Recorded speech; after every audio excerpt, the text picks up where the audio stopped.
Noam wants to know, some say that tubulars are only for racing, due to how difficult they are to remove and install on the side of the road. But others say they are fine to ride all the time. What do you think? That's an old debate for sure. Clincher tires are getting better and better, and the performance gap between clinchers and tubulars is narrowing considerably. Ride quality of top-of-the-line clinchers when compared to a tubular is nearly imperceptible, especially when paired with a latex inner tube. Weight differences between racing clinchers with the latex inner tube installed and road tubulars is fairly close once you factor in the weight of the tubular glue. For a pair of tires, that difference usually comes out to about 50 to 75 grams. Now where tubulars really have clinchers beat is in the wheel department. Tubular wheels are far lighter than their clincher counterparts.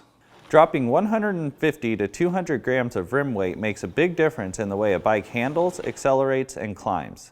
Add the 50 to 75 grams you save with tires and you're saving a big chunk of rotating weight.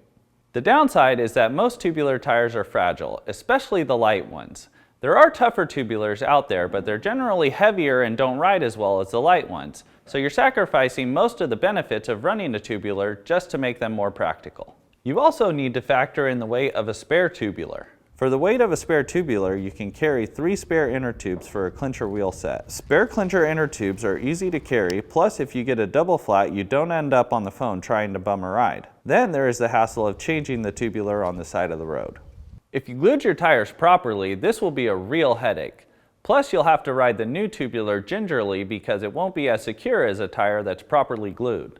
Liquid sealant can work to seal a tubular, but really only works well on Clement or Tufo tubulars. Both of these brands do not use a separate latex inner tube inside the tubular. With these tubulars, the casing is what holds the air. This allows the sealant to get to where it needs to be more easily and seal properly as it is exposed to more outside air. Bottom line, for me, tubulars just aren't worth it for situations other than racing. I like having the peace of mind of knowing that if I do get a flat, it's easy to change and I have a few backup tubes in case Murphy's Law holds true and my ride gets even worse. If you want your question asked on Ask a Mechanic presented by Art Cyclery, send your inquiry to webletters@competitorgroup.com.